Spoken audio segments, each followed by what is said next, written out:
വഹിക്കുന്ന ദൈവം ഉള്ളം അറിഞ്ഞെന്നെ താങ്ങിടുന്നു. ഉള്ളം കരത്തിൽ വഹിക്കുന്ന ദൈവം ഉള്ളം അറിഞ്ഞെന്നെ താങ്ങിടുന്നു. ഉറ്റവർ തള്ളിടും വേളയിൽ നമ്മെ മാറോടണച്ചു തൻ ചാരേ മറയ്ക്കും. ഉറ്റവർ തള്ളിടും വേളയിൽ നമ്മെ മാറോടണച്ചു തൻ ചാരേ മറയ്ക്കും. ഉള്ളം കരത്തിൽ വഹിക്കുന്ന ദൈവം ഉള്ളം അറിഞ്ഞെന്നെ താങ്ങിടുന്നു.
പരിചയായി നിൽക്കുമേ വൈരിയിൻ മുൻപിൽ.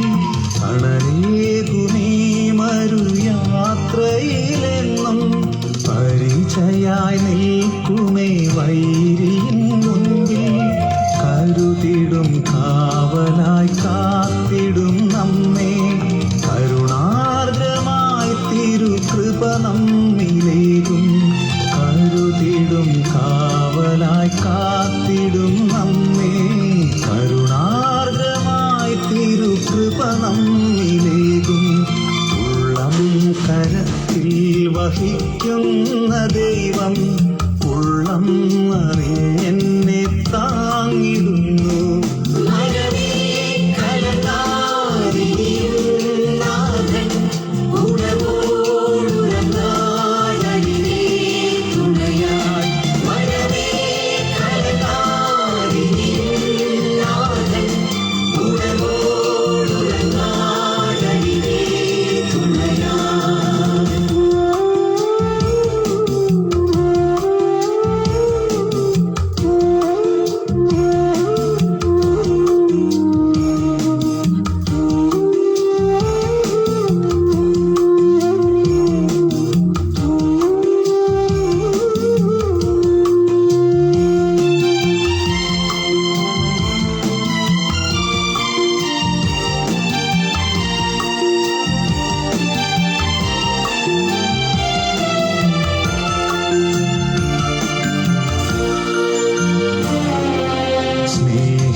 സ്നേഹിതരേവരും മാറിയെന്നാലും നിന്നയാലേറ്റം തള്ളിയെന്നാലും.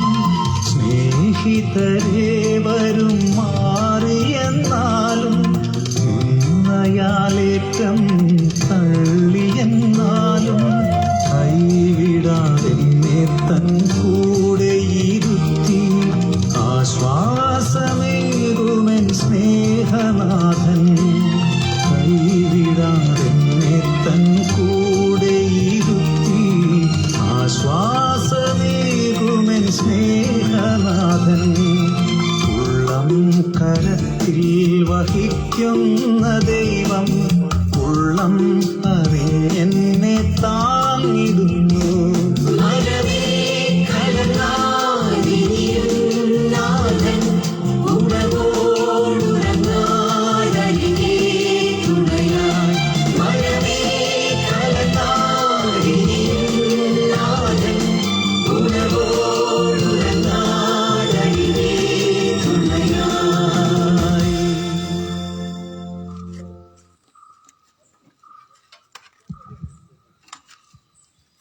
Price the Lord.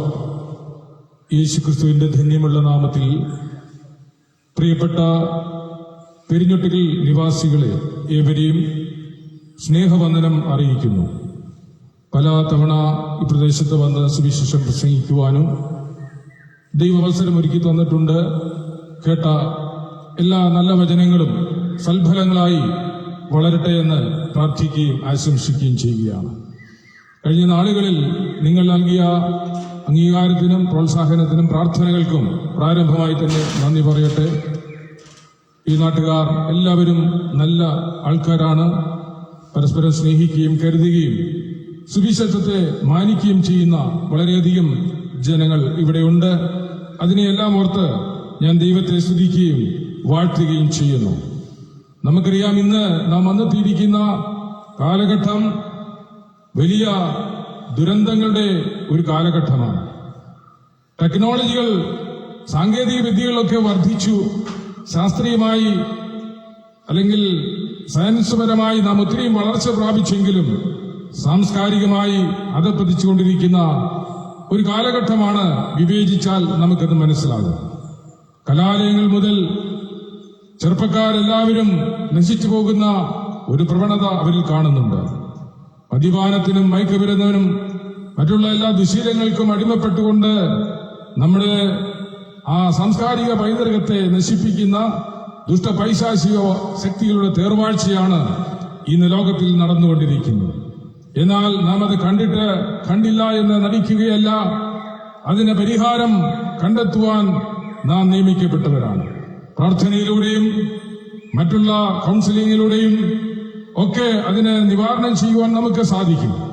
ഇന്നത്തെ സ്ഥിതി ആലോചിച്ചു നോക്കിയാൽ പോലീസ് സേനയ്ക്ക് രാജ്യത്തെ നിയന്ത്രിക്കാൻ കഴിയുന്നില്ല, അധ്യാപകർക്ക് കുട്ടികളെ നിയന്ത്രിക്കുവാൻ കഴിയുന്നില്ല, മാതാപിതാക്കൾക്ക് തന്റെ മക്കളെയും നിയന്ത്രിക്കുവാൻ കഴിയാതെ എല്ലാം കൈവിട്ടു പോകുന്ന ഒരു മൂലിച്യുതിയുടെ കാലയളവിലാണ് നാം എത്തി നിൽക്കുന്നത്. ഈ സന്ദർഭത്തിൽ നമ്മെ രക്ഷിക്കുവാൻ ദൈവത്തനായ കർത്താവിനല്ലാതെ മറ്റാർക്കും കഴിയുകയില്ല എന്ന് കാലം നമ്മോട് വിളിച്ചു പറയുകയാണ്. ഈ ദുസ്ഥിതികൾ വരുമെന്ന് കണ്ടുകൊണ്ടാണ് പിതാവായ ദൈവം തന്റെ സ്വപുത്രനെ ഈ ഭൂമിയിലേക്ക് അയച്ചതെന്ന് നമുക്കറിയാം. നമ്മുടെ എല്ലാം പാപങ്ങളിൽ നിന്നുള്ള വീണ്ടെടുപ്പിനും മോചനത്തിനുമായി ക്രിസ്തു തന്റെ രക്തം നമുക്ക് വേണ്ടി ഒഴുക്കി തന്നു. ഇന്ന് പ്രഭാതത്തിൽ അല്പസമയം തിരുവചനത്തിൽ കൂടെ ധ്യാനിക്കുന്നതും ചിന്തിക്കുന്നതൊക്കെ ഏറെ ഗുണകരവും അനുഗ്രഹപ്രദമായിരിക്കുമെന്ന് ഞാൻ കരുതുന്നു. ഇന്ന് അല്പസമയം നിങ്ങളുടെ ശ്രദ്ധയെ ക്ഷണിക്കുകയാണ്. ഇന്നത്തെ വചനചിന്തയ്ക്കായിട്ട് നമുക്കൊരു വേദഭാഗം വായിക്കാം. യോഹന്നാന്റെ സുവിശേഷം 3-ാം അധ്യായം 14 മുതലുള്ള വാക്യങ്ങൾ. മോശ മരുഭൂമിയിൽ സർപ്പത്തെ ഉയർത്തിയതുപോലെ മനുഷ്യപുത്രനെയും ഉയർത്തേണ്ടതാകുന്നു. അവനിൽ വിശ്വസിക്കുന്ന ഏവനും നിത്യജീവൻ പ്രാപിക്കേണ്ടതിന് തന്നെ. തന്റെ ഏകജാതനായ പുത്രനിൽ വിശ്വസിക്കുന്ന ഏവനും നശിച്ചു പോകാതെ നിത്യജീവൻ പ്രാപിക്കേണ്ടതിന് ദൈവം അവനെ നൽകുവാൻ തക്കവണ്ണം ലോകത്തെ സ്നേഹിച്ചു. ദൈവം തന്റെ പുത്രനെ ലോകത്തിൽ അയച്ചത് ലോകത്തെ വിധിപ്പാനല്ല, ലോകം അവനാൽ രക്ഷിക്കപ്പെടുവാനത്രേ. അവനിൽ വിശ്വസിക്കുന്നവന് ന്യായവിധിയില്ല. വിശ്വസിക്കാത്തവനോ ദൈവത്തിന്റെ ഏകജാതനായ പുത്രനിൽ വിശ്വസിക്കായാൽ ന്യായവിധി വന്നു കഴിഞ്ഞു. ന്യായവിധി എന്നതോ വെളിച്ചം ലോകത്തിൽ ഇരുന്നിട്ടും മനുഷ്യരുടെ പ്രവൃത്തി ദോഷമുള്ളതാകിയാൽ അവർ വെളിച്ചത്തേക്കാൾ ഇരുളിനെ സ്നേഹിച്ചത് തന്നെ. തിന്മ പ്രവർത്തിക്കുന്നവൻ എല്ലാം വെളിച്ചത്തെ ഭയക്കുന്നു, തന്റെ പ്രവൃത്തി ആക്ഷേപം വരാതിരിക്കുവാൻ വെളിച്ചത്തിലേക്ക് വരുന്നുമില്ല. സത്യം പ്രവർത്തിക്കുന്നവനോ തന്റെ പ്രവൃത്തി ദൈവത്തിൽ ചെയ്തിരിക്കിയാൽ അത് വെളിപ്പെടേണ്ടതിന് വെളിച്ചത്തിലേക്ക് വരുന്നതാനും. ദൈവത്തിന് സ്തോത്രം. നമുക്കൊരു നിമിഷം പ്രാർത്ഥിക്കാം. കർത്താവെ, ഞങ്ങൾക്ക് നൽകിയ ഈ നല്ല തിരുവചനങ്ങൾക്കായി സ്തോത്രം ചെയ്യുന്നു. ഇതിന്റെ തിരുവചന മർമ്മങ്ങളെ മനസ്സിലാക്കുവാൻ ദൈവം ഞങ്ങളെ സഹായിക്കണമേ. ദൈവത്തിനായ ക്രിസ്തുവിനെ കുറിച്ച് സംസാരിക്കുവാൻ, അവനിൽ കൂടിയുള്ള രക്ഷാ സമാധാനം ഈ ദേശത്തൊക്കെ വ്യാപരിക്കുവാൻ ദൈവമിടയാക്കണമേ എന്ന് ദൈവത്തോട് പ്രാർത്ഥിക്കുന്നു. ഇക്കൽവിക്കാരെ സമർപ്പിക്കുന്നു. ദൈവത്തിന്റെ ആത്മാവ് അവരിൽ പരിവർത്തിച്ച് അവർക്ക് ആവശ്യമായിരിക്കുന്ന നന്മകളെ നൽകിക്കൊടുക്കണമേ. ഞങ്ങളുടെ ഇന്ത്യയെ, ഞങ്ങളുടെ കേരളത്തെ, ലോക സംസ്ഥാനങ്ങളെ, ലോകരാജ്യങ്ങളെയൊക്കെ ദൈവകരങ്ങളിൽ സമർപ്പിച്ച് പ്രാർത്ഥിക്കുന്നു. ദൈവത്തിന്റെ കൃപ ഞങ്ങളോട് കൂടി ഇരിക്കണം. യേശു ക്രിസ്തുവിൻ നാമത്തിൽ തന്നെ, ആമേൻ. ഇന്ന് പ്രഭാതത്തിൽ നാം വായിച്ചു കേട്ടു, മോശെ മരുഭൂമിയിൽ സർപ്പത്തെ ഉയർത്തിയതുപോലെ മനുഷ്യപുത്രനെയും ഉയർത്തേണ്ടതാകുന്നു. നമുക്കറിയാം, മരുഭൂമിയിൽ മോശ സർപ്പത്തെ ഉയർത്തുവാനുണ്ടായ സാഹചര്യം, അന്ന് സർപ്പങ്ങൾ അവിടെയുണ്ടായിരുന്ന ജനങ്ങളെ ഉപദ്രവിച്ചു, സർപ്പദോഷമുണ്ടായി എന്നുള്ളതിന്റെ പേരിൽ ഒരു പിച്ചള സർപ്പമുണ്ടാക്കി അത് അവിടെ നാട്ടുവാൻ ദൈവം മോശയ്ക്ക് നിർദ്ദേശം കൊടുത്തു. അങ്ങനെ ചെയ്തു. ആ പിച്ചള സർപ്പത്തെ നോക്കിയവരൊക്കെയും അതിന്റെ ബാധയിൽ നിന്നും രക്ഷപ്രാപിപ്പാൻ ഇടയായി തീർന്നു എന്നുള്ളതാണ് ചരിത്രം. ഇതുപോലെ മനുഷ്യപുത്രനെയും ഉയർത്തേണ്ടതാകുന്നു എന്നാണ് നാം വായിച്ചു കേട്ടത്. ഈ മനുഷ്യപുത്രനായ ക്രിസ്തു കേവലം ഒരു വിഗ്രഹത്തെ അല്ല ഉദ്ദേശിക്കുന്നത്, ജീവനുള്ള ദൈവമായ ക്രിസ്തുവിനെ ഉയർത്തേണ്ടതാകുന്നു എന്നുള്ളത് തന്നെയാണ് ഇവിടെ വിവക്ഷിച്ചിരിക്കുന്നത്. Price the Lord. നമുക്കറിയാം, യേശു ക്രിസ്തു ലോകത്തിൽ ഇന്ന് എല്ലാ രാജ്യങ്ങളിലും അത് ഉയർത്തപ്പെട്ടിരിക്കുകയാണ്. എന്നാൽ 2000 വർഷങ്ങൾക്ക് മുൻപ് ഇസ്രായേൽ ജനം പറഞ്ഞു, ഞങ്ങൾക്ക് ക്രിസ്തുവിനെ വേണ്ട, കള്ളനും കൊലപാതകനും വഞ്ചകനും ചതിയനുമായ ബറാബാസിനെ ഞങ്ങൾക്ക് വിട്ടുതരിക, നീതിമാനും സത്യസന്ധനും നല്ലവനുമായ ക്രിസ്തുവിനെ ക്രൂശിക്ക എന്ന്. ആ ജനത യേശുവിനെ തള്ളിക്കളഞ്ഞു. എന്നാൽ പ്രവചന നിവൃത്തിയാകേണ്ടതിന് ദൈവപുത്രനായ ക്രിസ്തു അത് അങ്ങനെ സംഭവിക്കേണ്ടിയിരുന്നു. നമുക്കറിയാം, പ്രൈസ് ദി ലോർഡ്, തള്ളിക്കളഞ്ഞ കല്ല് മൂലക്കല്ലായി തീരും എന്നുള്ള പ്രവചനമാണ് ഇവിടെ അക്ഷരീയമായി നിവർത്തിച്ചുകൊണ്ടിരിക്കുന്നത്. ഇസ്രായേൽ തന്റെ സ്വഭവനക്കാർ ക്രിസ്തുവിനെ തള്ളിക്കളഞ്ഞപ്പോൾ ആ തള്ളിക്കളഞ്ഞ കല്ലിനെ തന്നെ ലോകത്തിന്റെ മൂലക്കല്ലായി, ലോകത്തിന്റെ രക്ഷകനായി, വീണ്ടെടുപ്പുകാരനായി പിതാവായ ദൈവം അവനെ അഭിഷേകം ചെയ്യുവാനിടയായി തീർന്നു. ഇന്ന് പകൽ നാം മനസ്സിലാക്കേണ്ടതുണ്ട്, ആ ക്രിസ്തുവിനെ അതുപോലെ ഉയർത്തേണ്ടതാകുന്നു. ഇന്ന് ലോകത്തിന്റെ എല്ലാ മുക്കിലും കോണിലും ക്രിസ്തുവിന്റെ വചനങ്ങൾ പ്രഘോഷണം ചെയ്യപ്പെടുന്നു. സകല മനുഷ്യർക്കുമുള്ള വീണ്ടെടുപ്പും രക്ഷാകരമായ പദ്ധതിയും വിളംബരം ചെയ്തുകൊണ്ടിരിക്കുന്നു. മാത്രമല്ല, അവനിലൂടെ ലക്ഷോപലക്ഷം പേർ രക്ഷയുടെ സമാധാനത്തിലേക്ക് പ്രവേശിച്ച് ഇന്ന് സുന്ദരമായ ജീവിതം നയിച്ചുകൊണ്ടിരിക്കുന്നു. Price the Lord. എന്നാൽ വീണ്ടും അടുത്ത സന്ദേശം എന്ന് പറയുന്നത്, ഞാൻ വേഗം വരുന്നു, ഓരോരുത്തന്റെ പ്രവൃത്തിക്ക് തക്ക പ്രതിഫലവും പ്രതികാരവും എന്റെ പക്കലുണ്ടെന്നാണ് ക്രിസ്തു പറയുന്നത്. നമുക്ക് വേണ്ടി ജീവനെ നൽകി രക്ഷ ഒരുക്കിയ രക്ഷകനായ കർത്താവ് നമ്മെ കാണുവാൻ, നമ്മെ ചേർക്കുവാൻ ഈ ലോകത്തിലേക്ക് രാജാതിരാജാവായി വരുന്നു എന്നുള്ളതാണ് അടുത്ത മുഖ്യ സന്ദേശം എന്ന് പറയുന്നത്. പ്രിയമുള്ളവരെ, ആ കർത്താവ് നമുക്ക് വേണ്ടി അനുഭവിച്ച ഭംഗപ്പാടുകൾ, കഷ്ടതകൾ ഓർക്കുമ്പോൾ നമ്മുടെ ജീവിതത്തിൽ നാം സഹിക്കുന്ന കഷ്ടങ്ങൾ ഏതുമില്ലെന്ന് നമുക്കറിയാം. എന്താണ് തന്റെ ത്യാഗപൂർവമായ ആ ജീവിതം എന്തായിരുന്നു എന്ന് ചിന്തിക്കുമ്പോൾ നമുക്കറിയാം. Price the Lord. 39 അടി ചട്ടവാറുള്ള അടി തന്റെ ശരീരത്തിൽ താൻ വഹിക്കുവാനിടയായി തീർന്നു. ഒഴിവുചാലുകൾ പോലെ കീറി മുറിക്കപ്പെട്ട ഒരു ശരീരത്തിൽ നിന്നും രക്തം ധാരധാരയായി ഒഴുകിക്കൊണ്ടിരുന്നു. ഹല്ലേലൂയ. അവിടെ നിന്നും ഗൊൽഗോഥാ മലയിലേക്ക് കർത്താവിനെ കൊണ്ടുപോകുന്ന സമയത്ത് ധാരാളം സ്ഥലങ്ങളിൽ താൻ വീണ് തന്റെ മുട്ടുകൾ പൊട്ടുകയും തന്റെ ശരീരത്തിൽ വലിയ മുറിവുകൾ ഉണ്ടാകുകയും ചെയ്തു. മാത്രമല്ല, വീണ്ടും അടി തുടർന്നുകൊണ്ടിരുന്നു, ഉപദ്രവങ്ങൾ തുടർന്നുകൊണ്ടിരുന്നു. ഭാരമേറിയ ഒരു കുരിശ് തന്റെ ചുമലിൽ വെച്ച് കൊടുത്തിട്ട് പ്രൈസ് ദി ലോർഡ് അവിടെ വളരെ ദീർഘദൂരം തന്നെ സഞ്ചരിക്കുവാനിടയായി തീർന്നു. താൻ വീണ് മരിക്കുമെന്നുള്ള അവസ്ഥയിൽ പോലും എത്തുവാനിടയായി തീർന്നു. അപ്പോഴാണ് കുറേനക്കാരനായ ഒരു ശിമോനെ തന്റെ കുരിശ് വഹിക്കുവാൻ പടയാളികൾ നിർബന്ധിക്കുകയും ഗൊൽഗോഥാ വരെ അതിന് സഹായമായി തീരുകയും ചെയ്തു. പ്രിയമുള്ളവരെ, ഇന്ന് പകൽ താൻ സഹിച്ച പങ്കപ്പാടുകൾ, താൻ സഹിച്ച വേദനകൾ, താൻ സഹിച്ച കഷ്ടതകൾ വെച്ച് നോക്കുമ്പോൾ നമ്മുടെ ജീവിതം ഏതും സഹിക്കാവുന്നതേ ഉള്ളൂ നമുക്ക് മനസ്സിലാക്കുവാൻ കഴിയും. ആ ഭാരമേറിയ കുരിശ് നമുക്ക് വേണ്ടി വഹിച്ചപ്പോൾ നമ്മുടെ പാപങ്ങളുടെ ഭാരമാണ് താൻ ചുമലിൽ വഹിച്ചത്.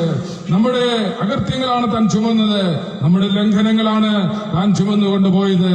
ആ കാൽവരിയിലേക്ക് ആ ദൈവത്തനായ യേശു, യാതൊരു തെറ്റുമില്ലാത്തവൻ, ഊനമില്ലാത്തവൻ, കളങ്കമില്ലാത്തവൻ, ആ ക്രൂശ് വഹിക്കേണ്ട യാതൊരു കാര്യവുമില്ലായിരുന്നു. എന്നാൽ തന്റെ മുൻപിൽ ഞാനും നിങ്ങളുമായിരുന്നു.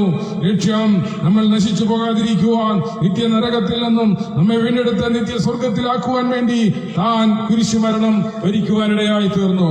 ഇന്ന് പകൽക്കാലം വചനം പറയുന്നു, അവന്റെ മുഖത്തേക്ക് നോക്കുന്നവരുടെ മുഖം പ്രകാശിതമായി തീരും, അവരുടെ മുഖമോ ലജ്ജിച്ചു പോകുകയില്ല.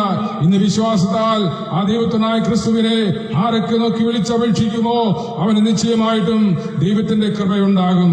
ദൈവത്തിന്റെ ആ രക്ഷയുടെ ആ സന്തോഷം അവന്റെ ഉള്ളിൽ ഉദിക്കുവാനിടയായി തീരും. പ്രിയമുള്ളവരെ, ആ കഷ്ടപ്പാടുകൾ, ആ ദുരിതങ്ങൾ അനുഭവിച്ചുകൊണ്ട് ക്രൂശിന്മേൽ തന്നെ മൂന്നാണികളാൽ തറച്ച് ക്രൂശിക്കപ്പെടുവാനിടയായി തീർന്നു. അങ്ങനെ ആരും തനിക്ക് ആ സഹായമായില്ലായിരുന്നപ്പോൾ, തന്റെ കൂടെ ഉണ്ടായിരുന്ന ശിഷ്യന്മാരുമെല്ലാം തന്നെ വിട്ടോടിപ്പോയപ്പോൾ, പ്രിയമുള്ളവരെ, താൻ ഏകനായി ആ വേദന ക്രൂശിൽ കടന്ന് സഹിക്കുകയായിരുന്നു. ക്രൂശിൽ കിടക്കുമ്പോഴും പാപികളോട് സ്നേഹവും അനുതാപവും തോന്നിയ ഒരു വ്യക്തിയാണ് കർത്താവ്. തന്റെ മുഖത്ത് തുപ്പിയവരോടും, തന്റെ ദാടി രോമങ്ങൾ വലിച്ചു വീഴുന്നവരോടും, തനിക്ക് ക്രൂരമായി ശിക്ഷണം നൽകിയവരോടുമൊക്കെ മുഖത്ത് നോക്കി അവരെ സഹതാപൂർവം പറഞ്ഞു, പിതാവേ, ഇവരുടെ പാപങ്ങൾ ഇവർക്ക് നിർത്തരുത്, അവരോട് ക്ഷമിക്കണമേ, കാരണം ഇവർ ചെയ്യുന്നത് എന്താണെന്ന് അവർ അറിയുന്നില്ല. ഈ ലോകത്തിന്റെ പ്രഭുവാകുന്ന ദുഷ്ടപൈശാചിക ശക്തിയാൽ പ്രേരിതമായി അവർ ചെയ്യുന്ന തെറ്റുകൾ അവരോട് ക്ഷമിക്കണമേ എന്ന് ആ വേദനാപൂർണമായ അവസ്ഥയിൽ പോലും നമുക്ക് വേണ്ടി മധ്യസ്ഥം ചെയ്യുവാൻ കഴിഞ്ഞ ആ സ്നേഹത്തിന്റെ സമ്പൂർണതയാണ് വേദപുസ്തകം നമ്മോട് വിളംബരം ചെയ്യുന്നത്. അവനെ കൈക്കൊണ്ട് അവന്റെ നാമത്തിൽ വിശ്വസിക്കുക എന്നുള്ളതാണ് നാം ചെയ്യേണ്ടതായ കാര്യമെന്ന് പറയുന്നത്. എന്താണ് അത്? ആ 16-ാമത്തെ വാക്യം പറയുന്നത്, അവനിൽ വിശ്വസിക്കുന്ന ഏവനും നിത്യജീവൻ പ്രാപിക്കേണ്ടതിന് തന്നെ. പ്രിയമുള്ളവരെ, നിത്യമരണത്തിൽ നിന്നും നിത്യജീവനെ പ്രാപിക്കുവാൻ ആ കർത്താവ് നമുക്ക് വേണ്ടി ശാപമായി തീർന്നു എന്നുള്ളതാണ് സന്ദേശം. Price the Lord. തന്റെ ഏകജാതനായ പുത്രൻ വിശ്വസിക്കുന്ന ഏവനും നശിച്ചു പോകാതെ നിത്യജീവനെ പ്രാപിക്കേണ്ടതിന് ദൈവവനെ നൽകുവാൻ തക്കവണ്ണം ഈ ലോകത്തെ സ്നേഹിച്ചു, നമ്മെ സ്നേഹിച്ചു, നിങ്ങളെ സ്നേഹിച്ചു, ലോകത്തെ സ്നേഹിച്ചു. എന്തിനാണ്? നിത്യജീവനെ നൽകേണ്ടതിന്. പിതാവിന്റെ സ്നേഹം ഓർത്തു നോക്കൂ. ഈ ലോകത്തെ കുറിച്ചുള്ള, നിങ്ങളെ കുറിച്ചുള്ള കരുതലുകൾ എത്ര വലുത് എന്ന് ആലോചിച്ച് നോക്കുക. ദൈവം തന്റെ പുത്രനെ ലോകത്തിൽ അയച്ചത് ലോകത്തെ വിധിപ്പാനല്ല, അത് ലോകത്തെ രക്ഷിപ്പാനാണ്, വീണ്ടെടുക്കുവാനാണ് എന്ന് വചനം വീണ്ടും പറയുകയാണ്. ഇന്ന് പകൽക്കാലം ശിക്ഷാവിധിക്ക് വേണ്ടിയല്ല താൻ വന്നത്, സകല മനുഷ്യരും സകല ഭൂസീമവാസികളുമായുള്ളവരെ എങ്കിലേക്ക് നോക്കി രക്ഷ പ്രാപിക്കുവീൻ എന്ന് പറഞ്ഞുകൊണ്ട് രക്ഷാകരമായ പദ്ധതി അതേ ആ ലോകത്തിന് ഒരുക്കിക്കൊടുത്ത കർത്താവ് പറയുന്നു, മകനെ, മകളെ, നിന്റെ ഹൃദയം എനിക്ക് തരിക, നിന്റെ ഹൃദയത്തിനകത്ത് വന്ന് ഞാൻ വസിക്കുവാനും നിന്നെ സമൂലമായി മാറ്റങ്ങൾ വരുത്തി ഒരു ദൈവമകനായി, ഒരു ദൈവമകളായി മാറ്റുവാൻ ഞാൻ ആഗ്രഹിക്കുന്നു എന്നുള്ളതാണ് ആ സന്ദേശം എന്ന് പറയുന്നത്. Price the Lord, hallelujah. ന്യായവിധി എന്നാൽ ആർക്കാണുള്ളത്? ഇത്രമാത്രം സ്നേഹം നമുക്ക് വേണ്ടി ചൊരിഞ്ഞു തന്നിട്ടും, ഇത്രമാത്രം കരുണ നമ്മോട് കാണിച്ചിട്ടും, ഇത്രമാത്രം കഷ്ടത നമുക്ക് വേണ്ടി സഹിച്ചിട്ടും ആ സത്യത്തെ സ്വീകരിക്കാൻ കഴിയാതെ പോകുന്നവർക്ക് ന്യായവിധി ഉണ്ട് എന്ന് വചനം പറയുന്നു. ന്യായവിധി എന്നതോ വെളിച്ചം ലോകത്തിൽ ഇരുന്നിട്ടും വന്നിട്ടും മനുഷ്യരുടെ പ്രവൃത്തി ദോഷമുള്ളതാകിയാൽ ആ വെളിച്ചത്തെക്കാൾ കൂടുതൽ ഇരുളിനെ സ്നേഹിച്ചു എന്നുള്ളതാണ് മനുഷ്യരുടെ തെറ്റെന്ന് പറയുന്നത്. എന്നാൽ തിന്മ പ്രവൃത്തികളെല്ലാം വെളിച്ചത്തെ പകയ്ക്കുന്നു എന്നും തന്റെ പ്രവൃത്തികൾ ആക്ഷേപം വരാതിരിക്കുവാൻ വെളിച്ചത്തിലേക്ക് വരുന്നില്ല. എന്നാൽ സത്യം പ്രവർത്തിക്കുന്നവനോ തന്റെ പ്രവൃത്തി സത്യത്തിൽ ചെയ്തിരിക്കിയാൽ അതെ അവൻ വെളിച്ചത്തിലേക്ക് വരികയും ചെയ്യുന്നു. ഇന്ന് പകൽക്കാലം വെളിച്ചമാകുന്ന ക്രിസ്തു പറയുന്നു, ഞാൻ ലോകത്തിന്റെ പ്രകാശമാകുന്നു. ഇരുളിൽ വസിക്കുന്ന മക്കളെ, നിങ്ങൾ വരിക. ഈ അന്ധകാരത്തിൽ നിങ്ങൾ എത്രത്തോളം വസിക്കും? പാപത്തിന്റെയും ശാപത്തിന്റെയും രോഗത്തിന്റെയും ബന്ധനങ്ങളുടെയും നടുവിൽ ആ അന്ധകാര ശക്തിയിൽ നിങ്ങൾ എത്രത്തോളം കുടുങ്ങി കഴിയും? നിങ്ങൾ വരിക, സ്വതന്ത്രമായിക്കൊള്ളുക. യഥാർത്ഥത്തിൽ പുത്രൻ നിങ്ങളെ സ്വതന്ത്രമാക്കിയാൽ നിങ്ങൾ യഥാർത്ഥത്തിൽ സ്വതന്ത്രമാകുമെന്ന് തിരുവചനം പറയുന്നു. സ്വാതന്ത്ര്യത്തിനായി നിങ്ങളെ ക്രിസ്തു വിളിക്കുകയാണ്. അടിമ നുഖത്തിൽ നിന്നും വിടുവിക്കപ്പെടേണ്ടതിന് സ്വാതന്ത്ര്യത്തിലേക്ക് ക്രിസ്തുവിന്റെ ആ സ്നേഹ സ്നേഹം നിങ്ങളെ മാടി വിളിക്കുമ്പോൾ നിങ്ങളിൽ എത്ര പേർ അത് സമർപ്പിക്കും? നിങ്ങളുടെ ഹൃദയം കൊണ്ട് ഏറ്റുപറയും, കർത്താവേ, അങ്ങയുടെ ഈ ത്യാഗപൂർണമായ മരണത്തിൽ ഞാൻ വിശ്വസിക്കുന്നു, ഞാനതിൽ പങ്കാളിത്തം വഹിപ്പാൻ ആഗ്രഹിക്കുന്നു എന്ന് പറയുന്നവരുടെ മേൽ നിത്യജീവന്റെ അതേ മൊഴികൾ കടന്നു വരും, നിത്യജീവന്റെ ശക്തി കടന്നു വരും, നിത്യജീവന്റെ എല്ലാവിധമായ നന്മകളും കടന്നു വരും. ഇന്ന് വേൽക്കാലം മാത്രമല്ല, നിത്യജീവന്റെ പുസ്തകത്തിൽ, അതേ ആ ജീവപുസ്തകത്തിൽ നമ്മുടെ പേരുകൾ എഴുതപ്പെടുവാനിടയായി തീരും. ഇന്ന് വേൽക്കാലം ദൈവം നിങ്ങളോട് ചോദിക്കുന്നു, അതേ ജീവന്റെ പുസ്തകത്തിൽ നിങ്ങളുടെ പേരുകൾ എഴുതപ്പെട്ടിട്ടുണ്ടോ? ഇല്ല എങ്കിൽ ദൈവപുത്രന്റെ വരയെങ്കിൽ കൊല്ലപ്പെടും. ആകയാൽ ജീവപുസ്തകത്തിൽ പേരെഴുതപ്പെടുവാൻ ദൈവത്തിനായ ക്രിസ്തുവിനെ രക്ഷകനും നാഥനുമായി അംഗീകരിക്കുക, വായ് കൊണ്ട് ഏറ്റുപറയുക, ഹൃദയം കൊണ്ട് വിശ്വസിക്കുക. ദൈവത്തിനായ ക്രിസ്തു മരണത്തിൽ നിന്നും ഉയർത്തെഴുന്നേറ്റു കഴിഞ്ഞുവെന്ന്. നമ്മുടെ ശിക്ഷാവിധിക്ക് പകരമായി അവൻ തന്റെ ശരീരത്തിൽ നമ്മുടെ ശിക്ഷകളെ വഹിച്ചു ചുമന്നു എന്ന് വിശ്വസിക്കുന്നവന് ആ നിത്യജീവനെ പ്രാപിക്കുവാനിടയായി തീരും. പ്രിയമുള്ളവരെ, വചനം ഇങ്ങനെ പറയുന്നു, ഒരുവൻ ക്രിസ്തുവിലായാൽ അവൻ പുതിയ സൃഷ്ടിയാകുന്നു, പഴയത് കഴിഞ്ഞുപോയിരിക്കുന്നു എന്ന്. നമ്മുടെ പഴയ വ്യക്തിത്വത്തെ ഉരിഞ്ഞു മാറ്റിക്കൊണ്ട് ഒരു പുതിയ വ്യക്തിത്വം ക്രിസ്തുവിൽ പ്രകാശിക്കുന്ന മനുഷ്യനായി മാറുവാൻ ആഗ്രഹിക്കുന്നവർക്കൊക്കെയും ആ നിലയിൽ ഒരു പുതിയ വ്യക്തിത്വത്തെ നൽകുന്നവനാണ് കർത്താവായ യേശു ക്രിസ്തു. ഏത് മനുഷ്യനെയും പ്രകാശിപ്പിക്കുന്ന സത്യവെളിച്ചമായി ക്രിസ്തു ലോകത്തിൽ നിലകൊള്ളുകയാണ്. എങ്ങനെയാണ് ക്രിസ്തു ഏത് മനുഷ്യനെയും പ്രകാശിപ്പിക്കുന്നത്? ഇത് നരഭോജികളെ നരസ്നേഹികളാക്കി മാറ്റുന്നു, മദ്യപാനികളെ അവരുടെ അടിമത്തിൽ നിന്ന് മോചിപ്പിച്ച് നല്ല വ്യക്തിത്വങ്ങളാക്കി മാറ്റുന്നു, തകർന്ന കുടുംബജീവിതത്തെ വീണ്ടും കെട്ടിപ്പടുത്ത് അവർക്ക് ആരോഗ്യപരമായ നല്ല ജീവിതം നൽകി കൊടുക്കുന്നു. എല്ലാ നിലയിലുമുള്ള ഓരോ സമഗ്രമായ ാണ് ക്രിസ്തുവിൽ വിശ്വസിക്കുന്ന ദൈവഭക്തനെ ലഭിക്കുവാൻ പോകുന്നത്. ഇന്ന് പകൽക്കാലം ആ രക്ഷയെ നാം ഗണ്യമാക്കാതെ മുന്നോട്ട് പോയാൽ നമ്മെ വീണ്ടെടുക്കുവാൻ ഒരു ാതെ ആയിരിക്കുന്ന സന്ദർഭങ്ങളിൽ നാം വളരെ അതേ വിലപിക്കേണ്ടതായി വരും. ആകയാൽ വചനം പറയുന്നു, ഇപ്പോഴാകുന്നു സുപ്രസാദകാലം, ഇപ്പോഴാകുന്നു രക്ഷാ ദിവസം. ആകയാൽ നിങ്ങളുടെ ഹൃദയം കഠിനപ്പെടുത്താതെ ഈ ദൈവത്തിനായ ക്രിസ്തുവിന്റെ അരിയിലേക്ക് വരിക, അവന്റെ ക്രൂശിലേക്ക് വരിക. ആ ക്രൂശ് നിന്നെ ക്ഷണിക്കുന്നത് അതേ നിത്യജീവൻ വാഗ്ദാനം ചെയ്തുകൊണ്ടാണ്. എന്നെ നോക്കിക്കൊണ്ട് എന്നിൽ വിശ്വസിക്കുന്ന ഏവനും നിത്യജീവൻ ഉണ്ടാകും, നിത്യപ്രകാശം ഉണ്ടാകും, ജീവന്റെ ചൈതന്യം അവനിൽ ഉണ്ടാകും, അവന് സൗഖ്യമുണ്ടാകും, വിടുതലുണ്ടാകും. വചനം പറയുന്നു, അവന്റെ മുറിവുകളാൽ നിങ്ങൾക്ക് സൗഖ്യം വന്നിരിക്കുന്നു, അവന്റെ മുറിവുകളാൽ നിങ്ങൾക്ക് സൗഖ്യം വന്നിരിക്കുന്നു. നമ്മെ സൗഖ്യപ്പെടുത്തേണ്ടതിന് അവന്റെ ശരീരത്തിൽ താൻ മുറിവുകൾ ഏറ്റുവാങ്ങി നമ്മെ വിടുവിക്കേണ്ടതിന് അവൻ ബന്ധനസ്ഥനായി തീർന്നു, നമ്മെ അനുഗ്രഹിക്കപ്പെടേണ്ടതിന് അവൻ ശാപഗ്രസ്തനായി തീർന്നു.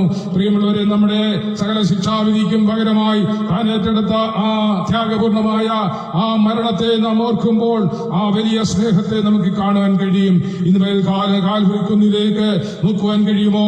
അവനെ വിളിച്ചപേക്ഷിക്കുന്ന ഏവനും രക്ഷിക്കപ്പെടുമെന്ന് തിരുവചനം പറയുമ്പോൾ, അല്ലെങ്കിൽ നിങ്ങൾക്ക് ഭാരമുണ്ടായിരിക്കാം, പ്രയാസമുണ്ടായിരിക്കാം, കടബാധ്യതയുണ്ടായിരിക്കാം, രോഗമുണ്ടായിരിക്കാം, എന്തു തന്നെയായിരുന്നാലും ആ മനുഷ്യൻ പറയുന്നത്, ആ കർത്താവ് പറയുന്നത്, ഭാരം ചുമക്കുന്നവരും അധ്വാനിക്കുന്നവരും ഭാരം ചുമക്കുന്നവരുമായി ഏവരുമായുള്ളവരെ എന്റെ അടുക്കൽ വരുവീൻ, ഞാൻ നിങ്ങളെ ആശ്വസിപ്പിക്കാം. അത് പകലന്തിയോളം പണിയെടുത്ത് കഷ്ടതയിലൂടെ ജീവിച്ച് എല്ലാ സമ്പാദ്യങ്ങളും മക്കൾക്കും ഭാര്യയ്ക്കും ഒക്കെ നൽകുമ്പോൾ വീട്ടിലോട്ട് ചെല്ലുമ്പോൾ ഒരു ആശ്വാസവാക്ക് ലഭിക്കുവാനില്ല, ഒരു നല്ല വാക്ക് പറയാനില്ല, പകരം കുറ്റപ്പെടുത്തലുകളും എപ്പോഴും വേദനിപ്പിക്കുന്ന വാക്കുകൾ മാത്രമേ നിങ്ങൾക്ക് കേൾക്കാനുണ്ടാവുകയുള്ളൂ. എന്നാൽ യേശു പറയുന്നു, ഞാൻ നിങ്ങളെ ആശ്വസിപ്പിക്കുന്ന ഒരു അമ്മയെ ആശ്വസിപ്പിക്കുന്നവനെ പോലെ ആശ്വസിപ്പിക്കുന്ന നല്ല കർത്താവാകുന്നു എന്നത്രേ കർത്താവ് വിളിച്ചു പറയുന്നത്. ആകയാൽ ഭാരം ചുമക്കുന്നവർ അധ്വാനിക്കുന്നവർ എന്റെ അടുക്കൽ വരട്ടെ, നിത്യജീവന്റെ മൊഴികൾ എന്റെ പക്കലുണ്ട്. അതെ, എന്നെ നോക്കിക്കൊണ്ട് എന്നിൽ വിശ്വസിക്കുന്ന ഒരുവരും നശിച്ചു പോകാതെ നിത്യജീവനെ പ്രാപിക്കുന്നു എന്നുള്ളതായ വചനമാണ് നാം കേട്ടുകൊണ്ടിരിക്കുന്നത്. ഇന്ന് പകൽ ആ വചനത്തിൽ വിശ്വസിക്കുന്ന ഏവനും രക്ഷ പ്രാപിക്കുമെന്ന് തിരുവചനം പറയുമ്പോൾ, എന്റെ പ്രിയമുള്ളവരെ, നമ്മുടെ പാപശാപ മരണത്തിന് വേണ്ടി പകരക്കാരനായി മരിച്ച ആ കർത്താവിന്റെ തിരുമുഖത്തേക്ക് നോക്കി വിളിച്ചപേക്ഷിക്കാം. നിശ്ചയമായിട്ടും അവൻ നമ്മെ രക്ഷിക്കും, നമ്മെ വിടുവിക്കും. നമ്മുടെ ഭാരം അവന്റെ മേൽ വയ്ക്കാം. നിന്റെ ഭാരം എന്റെ മേൽ വെച്ചുകൊള്ളുക, ഞാൻ നിന്നെ കരുതിക്കൊള്ളുമെന്ന് വചനം പറയുന്നു. ഇതുപോലെ നമ്മുടെ മാനസികമായ ഭാരം, ശാരീരികമായ ബുദ്ധിമുട്ടുകൾ, നമ്മുടെ വ്യഥകൾ, ദുഃഖങ്ങളെല്ലാം യേശു ക്രിസ്തുവിന്റെ കയ്യിലേക്ക് കൊടുത്തുകൊണ്ട് ഇന്നത്തെ ഈ ജീവിതം നമുക്ക് ആരംഭിക്കാം. ഇന്ന് പ്രഭാതത്തിൽ പ്രാർത്ഥനയോടും ദൈവിക ചിന്തയോടും കൂടി ആരംഭിക്കുന്ന ഈ ദിവസക്കാലം ഏറ്റവും ശ്രേഷ്ഠവും ഏറ്റവും അനുഗ്രഹിക്കപ്പെട്ടതുമാണ്. ആകയാൽ ദൈവത്തിന്റെ സന്നി ചെലവഴിക്കുന്ന ഒരു ദിവസം മറ്റനേകം 1000 ദിവസങ്ങളെക്കാൾ ഉത്തമമല്ലോ എന്നാണ് തിരുവചനം പറയുന്നത്. 1 മണിക്കൂർ കർത്താവിന് വേണ്ടി ചെലവഴിച്ചാൽ 1000 മണിക്കൂറുകൾ തുല്യമായി ദൈവം അനുഗ്രഹങ്ങളെ നൽകുന്ന ദൈവമാണ്. സ്വർഗത്തിന്റെ കിളിവാതിലുകളെ തുറന്ന് സ്ഥലം പോരാതെയാകുവോളം ഞാൻ നിങ്ങളെ അനുഗ്രഹിക്കുകയില്ലയോ എന്നാണ് തിരുവചനം ചോദിക്കുന്നത്. ഇന്ന് പകൽ നാം അനുഗ്രഹിക്കപ്പെടുവാനായി ദൈവം നമ്മെ വിളിച്ചിരിക്കുകയാണ്. നാം ഒരിക്കലും ശാപഗ്രസ്തരായി തീരുവാൻ ദൈവം ആഗ്രഹിക്കുന്നില്ല. ഇന്ന് പകൽ അവനെ നോക്കിക്കൊണ്ട് അവനിൽ വിശ്വസിക്കുന്ന ഏവർക്കും ദൈവമകനാകുവാൻ ദൈവം അവസരം നൽകിയിരിക്കുമ്പോൾ പ്രിയമുള്ളവരെ, ഈ അവസരം നഷ്ടപ്പെടുത്താതെ അവനിലേക്ക് നോക്കാം, വിളിച്ചപേക്ഷിക്കാൻ, രക്ഷ പ്രാപിക്കാം. അതാണ് തിരുവചനം പറയുന്നത്. ഇന്ന് പകൽ ഒരുവൻ ക്രിസ്തുവിലായാൽ അവൻ പുതിയ സൃഷ്ടിയാകുന്നു. പഴയത് കഴിഞ്ഞുപോയി, ഒരു വീണ്ടും ജനനം പ്രാപിച്ച് പുതുജീവനെ പ്രാപിച്ച് പുതിയ വ്യക്തിയാകുവാൻ ദൈവം നമുക്ക് അവസരം നൽകിയാണ്. ജീവിതത്തിൽ ഒരിക്കലും പാപം ചെയ്തിട്ടില്ലാത്തവനെ പോലെ നിങ്ങളെ പുതുതാക്കി ജീവന്റെ ചൈതന്യത്തിൽ നീതിമാനും വിശുദ്ധനും അഭിഷിക്തനുമാക്കി മാറ്റുന്നതാണ് തിരുവചനത്തിന്റെ ശക്തി എന്ന് പറയുന്നത്. ഇന്ന് പകൽ യേശുവിന്റെ വചനത്താലും തിരുരക്തത്താലും കഴുകൽ പ്രാപിച്ച് ഒരു പുതിയ വ്യക്തിയാകുവാൻ നിങ്ങൾ ആഗ്രഹിക്കുന്നുണ്ടോ? അങ്ങനെ ആഗ്രഹിക്കുന്നവരെ കർത്താവ് നോക്കിക്കൊണ്ടിരിക്കുകയാണ്. ദേശത്തിന് വേണ്ടി ഇടിവിൽ നിന്ന് മതിൽ കെട്ടി കാത്തു സൂക്ഷിച്ച് ജനത്തിന് വേണ്ടി പ്രാർത്ഥിക്കുവാൻ ദൈവം ജനതകളെ അന്വേഷിക്കുകയാണ്. ഇന്ന് പകൽക്കാലം പ്രാർത്ഥനക്കാരായി ദൈവത്തിന്റെ ഇടനിലക്കാരായി തീരുവാൻ ആഗ്രഹിക്കുന്നതോട് ദൈവം പറയുന്നു, മകനെ വരിക, ഞാൻ നിന്നെ ഒരു ഇടനിലക്കാരനായി മാറ്റാം, ഒരു മധ്യസ്ഥനാക്കി മാറ്റാം, ജീവന്റെ ചൈതന്യം ഞാൻ നിങ്ങൾക്ക് അയച്ചു തരാം. ഇന്ന് പകൽ പ്രിയമുള്ളവരെ, ഈ വചനങ്ങളൊക്കെ നമ്മോട് സംസാരിക്കുമ്പോൾ ഇതെല്ലാം യേശുവിന്റെ സ്നേഹത്തെയാണ് വിളിച്ചറിയിക്കുന്നത്. നാം നശിച്ചു പോയിക്കൊണ്ടിരിക്കുന്ന ലോകത്തിൽ നശിച്ചു പോകുവാൻ ഏറെ സാധ്യതകളുള്ളതുകൊണ്ട് ദൈവം നമ്മെ തേടി വന്നിരിക്കുകയാണ്. അവിടെ ഇവിടങ്ങളിൽ ദൈവത്തിന്റെ ദാസന്മാരെ അയച്ച് ദൈവവചന പ്രഘോഷണം നടത്തുമ്പോൾ ദൈവത്തിന് ഉദ്ദേശം ഒന്നേ ഉള്ളൂ: സകല മനുഷ്യരും വീണ്ടെടുക്കപ്പെടണം, വിടുവിക്കപ്പെടണം, സൗഖ്യമുള്ളവരായി, സമാധാനമുള്ളവരായി, സന്തോഷമുള്ളവരായി ജീവിതം അതേ പൂർത്തീകരിക്കപ്പെടണം. ആ ദൈവത്തിനായ ക്രിസ്തുവിനെ നോക്കാം, അവങ്കിലേക്ക് നോക്കി പ്രകാശിതരായി തീരാം. നമ്മുടെ മുഖം ഒരു നാളെ ലജ്ജിച്ചു പോകുകയില്ല. പ്രിയമുള്ളവരെ, ഇന്ന് പകൽ നമ്മുടെ പാപങ്ങളെ എല്ലാം ഏറ്റു പറയാം, കുറുകൾ ഏറ്റു പറയാം, ഒരു പുതിയ വ്യക്തിയായി തീരണം എന്ന ആഗ്രഹത്തോട് കർത്താവ് പറയാം: കർത്താവേ, ഞാൻ ഇന്നുവരെ ഒരു പാപിയായ മനുഷ്യനായിരുന്നു, എന്റെ പാപങ്ങളെ എന്നോട് ക്ഷമിക്കണമേ, എന്നെ അങ്ങയുടെ തിരുരക്തത്താൽ കഴുകണമേ, അങ്ങയുടെ വചനത്തിലൂടെ കഴുകണമേ, എന്നെ പുതിയ സൃഷ്ടിയാകണമേ. ഞാൻ അങ്ങയെ എന്റെ കർത്താവും രക്ഷകനുമായി എന്റെ ഉള്ളത്തിൽ സ്വീകരിക്കുന്നു, എന്റെ ഉള്ളത്തിൽ വരണമേ എന്ന് പറയുവാൻ നിങ്ങൾക്ക് സാധിക്കുമോ? നിങ്ങളായിരിക്കുന്നിടത്ത് നിങ്ങളുടെ ഹൃദയത്തിൽ ചിന്തകളാൽ നിങ്ങൾ ദൈവത്തെ സമീപിക്കുമ്പോൾ പോലും ദൈവം അത് നിശ്ചയമായിട്ട് അറിയുന്നുണ്ട്. ആ രക്ഷയെ കരഗതമാക്കുവാൻ ഇന്ന് പകൽ നിങ്ങളുടെ ഹൃദയം സമർപ്പിക്കുമോ? മകനെ, മകളെ, നിങ്ങളുടെ ഹൃദയം എനിക്ക് തരിക, നിങ്ങളുടെ ഹൃദയത്തിന്റെ അന്തർഭാഗത്ത് വന്ന് വസിക്കുവാൻ ഞാൻ താല്പര്യപ്പെടുന്നു എന്ന് ക്രിസ്തു നിങ്ങളെ ക്ഷണിക്കുമ്പോൾ ആ ഹൃദയം ഏൽപ്പിച്ചു കൊടുക്കുമോ? ഇന്ന് പകൽക്കാലം ആ കർത്താവ് നല്ലവനായ രക്ഷകൻ നിങ്ങൾക്ക് രക്ഷാമാർഗം ഒരുക്കി തരും, വീണ്ടെടുപ്പിന്റെ മാർഗങ്ങൾ ഉപദേശിച്ചു തരും, പുതിയ പുത്തൻ പാതയിലൂടെ നിങ്ങളെ വഴി നടത്തും. ഒരണത്തവും നിനക്ക് ഭവിക്കാതെ വണ്ണം, ഒരു ബാധ നിന്റെ കൂടാരത്തെ സമീപിക്കാതെ വണ്ണം നിത്യതയിലെത്തോളം നിങ്ങളെ സുരക്ഷിതരായി കാത്തു സൂക്ഷിക്കുവാനിടയായിത്തീരും. ഇന്ന് പകൽ പ്രിയമുള്ളവരെ, ഈ സുവിശേഷം നാം എവിടെയൊക്കെ കേൾക്കുന്നുവോ ആ ദേശം അനുഗ്രഹിക്കപ്പെടാനിടയായിത്തീരും. ഇന്ന് പകൽ കേട്ട ഈ സുവിശേഷത്തിന്റെ മുൻപാകെ നമ്മെ തന്നെ സമർപ്പിച്ച് ഒരു നിമിഷം പ്രാർത്ഥിക്കാം. പ്രാർത്ഥന ലോകത്തിൽ വ്യതിയാനങ്ങളെ വരുത്തുന്നു, പ്രാർത്ഥന അത്ഭുതങ്ങളെ സൃഷ്ടിക്കുന്നു, അസാധ്യങ്ങളെ സാധ്യമാക്കുന്നു. പ്രത്യേകമായി നാം ഓർക്കേണ്ട കാര്യം, ലഹരി പദാർത്ഥങ്ങൾക്ക് അടിമയായി തീർന്നുകൊണ്ട് കൊലപാതകങ്ങളും അതേ വലിയ പാവപ്രവൃത്തികളൊക്കെ നടക്കുന്ന നമ്മുടെ ഇന്നത്തെ കേരളത്തിന്റെ അവസ്ഥകൾ മാറുവാൻ പ്രത്യേകം പ്രാർത്ഥിക്കണം. കർത്താവ് പറഞ്ഞു, നിങ്ങൾ എന്നെക്കുറിച്ച് ഓർത്ത് കരയേണ്ട, നിങ്ങളുടെ തലമുറകളെ കുറിച്ച്, മക്കളെ കുറിച്ച് ഓർത്ത് കരയുവിൻ. ആ കാലഘട്ടം ഇന്ന് പ്രവചനമെന്ന പോലെ വന്നെത്തിച്ചേർന്നിരിക്കുകയാണ്. നമ്മുടെ സ്കൂളുകളിൽ, കലാലയങ്ങളിൽ ഒക്കെ സമാധാനമില്ല, കൊലയും കൊള്ളയും അതേ കൊലപാതകങ്ങളും മറ്റെല്ലാ ധർമ്മപ്രവൃത്തികളും അവിടെ നടക്കുകയാണ്. അവരെ വിടുവിക്കേണ്ടതിന് നാം കണ്ണുനീരോട് പ്രാർത്ഥിക്കേണ്ട സമയം അതിക്രമിച്ചിരിക്കുകയാണ്. ഇപ്പോഴല്ലെങ്കിൽ പിന്നെ എപ്പോൾ, ഇന്നല്ലെങ്കിൽ പിന്നെ എന്ന്. ഇന്നാകുന്നു ആ സുപ്രധാന കാലം, ആ സമയമെന്ന് വചനം പറയുമ്പോൾ നാളെയാക്കുവാൻ സമയമില്ല. പ്രിയമുള്ളവരെ, നമ്മുടെ കേരളം അല്ലെ വലിയ കലാപകാരികളെ കൊണ്ട് നിറയാതിരിക്കുവാൻ സമാധാനപ്രിയരായി നമ്മുടെ മക്കൾ വാഴണമെങ്കിൽ കണ്ണുനീരോടെ മാതാപിതാക്കൾ കരയേണ്ടിയിരിക്കുന്നു, പ്രാർത്ഥിക്കേണ്ടിയിരിക്കുന്നു, സമർപ്പിക്കേണ്ടിയിരിക്കുന്നു, ദൈവത്തിനെ ആദരിക്കേണ്ടിയിരിക്കുന്നു. ഇന്ന് പിൽക്കാലം ദൈവത്തിനായ ക്രിസ്തുവിന്റെ നാമത്തിൽ നാമത്തിൽ വരുന്നവൻ അനുഗ്രഹിക്കപ്പെട്ടവൻ നിങ്ങൾ പറയുമ്പോൾ ദേശത്ത് സമാധാനമുണ്ടാകും. ആ ദൈവത്തിനെ മാനിക്കുന്നവരെ ദൈവം മാനിക്കുമെന്ന് വചനം പറയുമ്പോൾ ഇന്ന് മേൽക്കാലം ഏൽപ്പിച്ചു കൊടുക്കാൻ കഴിയുമോ? പ്രിയമുള്ളവരെ, നമുക്ക് നമ്മുടെ കുഞ്ഞുങ്ങൾക്ക് വേണ്ടി പ്രാർത്ഥിക്കാം, കേരളത്തിന് വേണ്ടി പ്രാർത്ഥിക്കാം, നല്ല ഭരണാധികാരികൾക്ക് വേണ്ടി പ്രാർത്ഥിക്കാം. ഇന്ന് പകൽ നമ്മെ തന്നെ ഏൽപ്പിച്ചു കൊടുക്കാം. കേട്ട തിരുവചനത്തിന് മുമ്പാകെ നമുക്ക് തലകളെ വണക്കി ഒരു നിമിഷം പ്രാർത്ഥിക്കാം. Price the Lord. ദൈവത്തിന് സ്തോത്രം. ഞങ്ങളെ അതിവാത്സല്യമായി സ്നേഹിക്കുന്ന സ്വർഗസ്ഥ പിതാവേ, ഈ പ്രഭാതത്തിൽ പൈനവൻ പെരിഞ്ഞോട്ടയ്ക്കൽ എന്ന് പറയുന്ന ഈ സ്ഥലത്ത് വന്ന ദൈവത്തെ പ്രഘോഷിക്കുവാൻ ഞങ്ങൾക്ക് തന്ന അവസരത്തിനായി സ്തോത്രം. പ്രസ്താവിക്കപ്പെട്ട തിരുവചനങ്ങൾ കാതുകളിലൂടെ തുളച്ചു കയറി അത് ഹൃദയത്തിൽ, ശരീരത്തിൽ, മാംസത്തിൽ അത് മാറ്റങ്ങളായി ഭവിക്കപ്പെടണേ. അത് രക്ഷയായി, രക്ഷാ സന്ദേശമായി, വിടുതലായി ജനത്തിന്മേൽ വ്യാപരിക്കാൻ പ്രാർത്ഥിക്കുന്നു. ഇന്ന് പകൽക്കാലം ആരെങ്കിലും ഈ ശബ്ദം കേട്ട് രോഗികളായിരിക്കുന്നെങ്കിൽ, കടബാധയിലൂടെ ഭാരപ്പെടുന്നെങ്കിൽ, മറ്റേതെങ്കിലും ബുദ്ധിമുട്ടുകൾ അവരെ വ്യസനിപ്പിക്കുന്നെങ്കിൽ ആ ദുഃഖത്തിൽ നിന്നും ആ പ്രതിസന്ധിയിൽ നിന്നും പുറത്തു വരുവാൻ അവരെ സഹായിക്കണമെന്ന് ദൈവത്തിനായ കർത്താവിനോട് ഞങ്ങൾ അപേക്ഷിക്കുന്നു. ഇന്ന് പകൽ ഞങ്ങൾക്ക് വേണ്ടി സകലതും അവസാനത്തുള്ള രക്തത്വവും ഊറ്റി തന്നവനായ കർത്താവായ യേശു ക്രിസ്തുവിന്റെ സ്നേഹത്തെ ഞങ്ങൾ മനസ്സിലാക്കുന്നു, ഞങ്ങൾ ആദരിക്കുന്നു, ഞങ്ങൾ അതിനെ അനുഗമിക്കുന്നു. ഇന്ന് പകൽ കർത്താവ് പെരിഞ്ഞോട്ടയ്ക്കൽ നിവാസികളായവരെ, ഈ ജോലി ചെയ്തുകൊണ്ടിരിക്കുന്ന പ്രിയപ്പെട്ട സഹോദരങ്ങളെ, കർത്താവ് ഇവിടെയുള്ള വഴിയാത്രക്കാരെ, വാഹനം ഓടിവിക്കുന്നവരെ എല്ലാവരും തൃക്കരങ്ങളിൽ ഏൽപ്പിച്ച് പ്രാർത്ഥിക്കുന്നു. ദൈവത്തിന്റെ കരവരെ ആശ്വസിപ്പിക്കണമേ. വഴി നടത്തുന്നവർ ആവശ്യങ്ങളോടുകൂടെ ഇന്നിരിക്കുമാറാകണം ദൈവത്തോട് പ്രാർത്ഥിക്കുന്നു. ഇന്ന് പകൽ ഞങ്ങൾ കേരള മുഖ്യമന്ത്രിക്ക് വേണ്ടി പ്രാർത്ഥിക്കുന്നു. ഞങ്ങളെ ഭരിക്കുന്ന എല്ലാവർക്കും വേണ്ടി പ്രാർത്ഥിക്കുന്നു. സത്യത്തിലും ധർമ്മത്തിലും നീതിയിലും അധിഷ്ഠിതമായ ഭരണം ചെയ്യുവാൻ ഞങ്ങളുടെ എല്ലാ ഭരണാധികാരികളെയും ദൈവം സഹായിക്കണമേ. 28 സംസ്ഥാനങ്ങൾ, കർത്താവേ, കേന്ദ്രമന്ത്രിമാർ, കേന്ദ്രത്തിലെ ഞങ്ങളുടെ പ്രധാനമന്ത്രി, ഞങ്ങളുടെ രാഷ്ട്രപതി, ഞങ്ങൾക്ക് വേണ്ടി ഭരണം ചെയ്യുന്ന സകലരെയും ഓർത്ത് പ്രാർത്ഥിക്കുന്നു. അവരെ അനുഗ്രഹിക്കുന്നു. സത്യസന്ധതയിലും നീതിയിലും സമാധാനത്തിലും കർത്താവേ അധിഷ്ഠിതമായ നല്ല ഭരണം ചെയ്യുവാൻ അവർക്ക് ഉൾപ്രേരണ നൽകണമേ. ദൈവത്തിന് ഭയപ്പെട്ട് കീഴ്പ്പെട്ട് ജീവിക്കുന്ന ഒരു ഇന്ത്യയാക്കി ഞങ്ങളെ മാറ്റണമേ.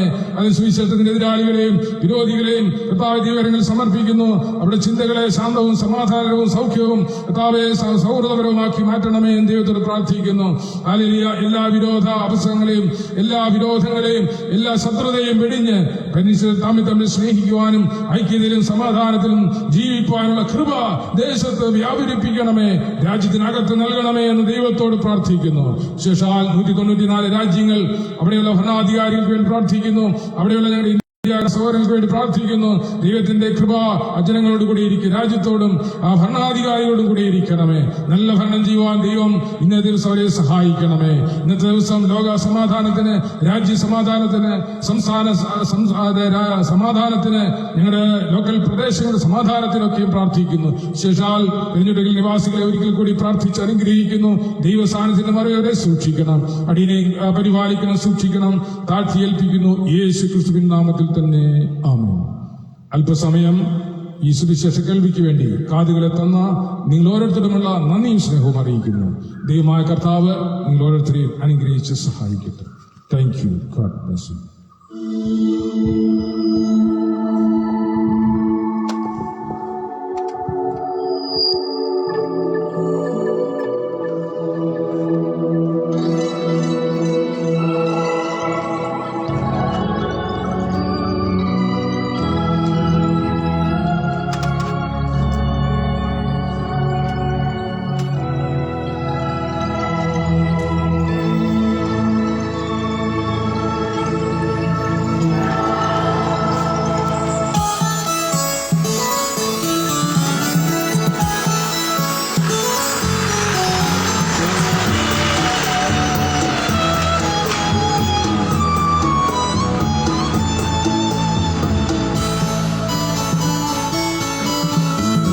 വിശ്വസിച്ചാൽ നീ ദൈവത്തിൻ്റെ മഹത്വം കാണും നിശ്ചയം. വിശ്വസിച്ചാൽ നീ ദൈവത്തിൻ്റെ മഹത്വം കാണും നിശ്ചയം. വിശ്വാസമെന്നതോ ആശയിന്നുറപ്പും കാണാ കാര്യത്തിൻ നിശ്ചയവും. വിശ്വാസമെന്നതോ ആശയിന്നുറപ്പും കാണാ കാര്യത്തിൻ നിശ്ചയവും.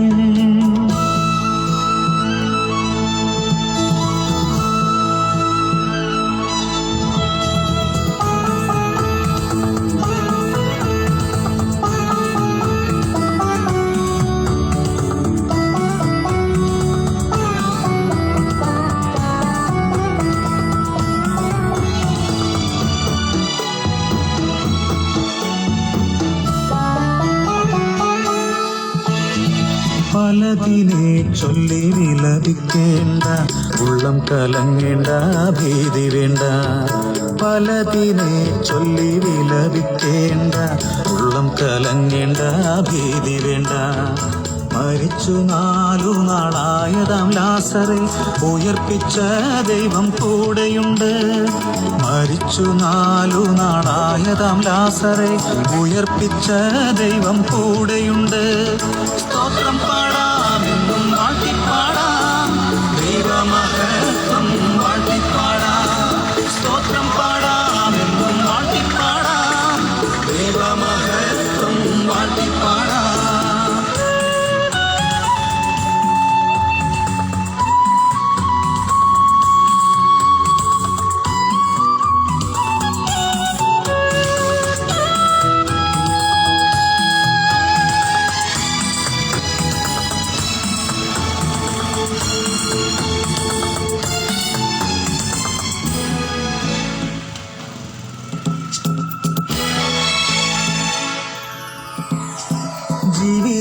ജീവിതഭാരങ്ങളേറി വന്നാൽ, പടകുമുങ്ങിടും വേള വന്നാൽ. ജീവിതഭാരങ്ങളേറി വന്നാൽ, പടകുമുങ്ങിടും വേള വന്നാൽ. ഭയപ്പെടേണ്ട, ഭ്രമിച്ചിടേണ്ട, അമരക്കാരനായ യേശുവുണ്ട്. ഭയപ്പെടേണ്ട, ഭ്രമിച്ചിടേണ്ട, അമരക്കാരനായ യേശുവുണ്ട്. സ്തോത്രം പാടാം, എന്നും വാഴ്ത്തിപ്പാടാം, ദൈവമഹത്വം വാഴ്ത്തിപ്പാടാം. സ്തോത്രം പാടാം, എന്നും വാഴ്ത്തിപ്പാടാം, ദൈവമഹത്വം വാഴ്ത്തിപ്പാടാം. വിശ്വസിച്ചാൽ നീ ദൈവത്തിൻ്റെ മഹത്വം കാണും നിശ്ചയം. വിശ്വസിച്ചാൽ നീ ദൈവത്തിൻ്റെ മഹത്വം കാണും നിശ്ചയം. വിശ്വാസമെന്നതോ ആശയിന്നുറപ്പും, കാണാ കാര്യത്തിൻ നിശ്ചയവും. വിശ്വാസമെന്നതോ ആശയിന്നുറപ്പും, കാണാ കാര്യത്തിൻ നിശ്ചയവും.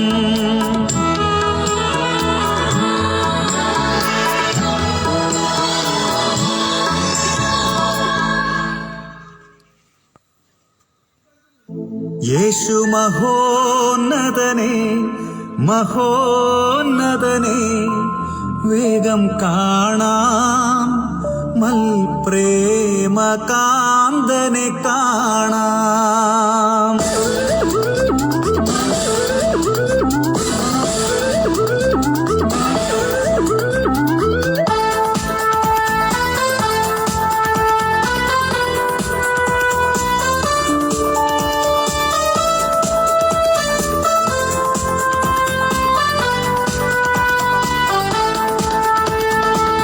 യേശു മഹോന്നതനെ, മഹോന്നതനെ, വേഗം കാണാം, മൽപ്രേമകാന്തനെ കാണാം.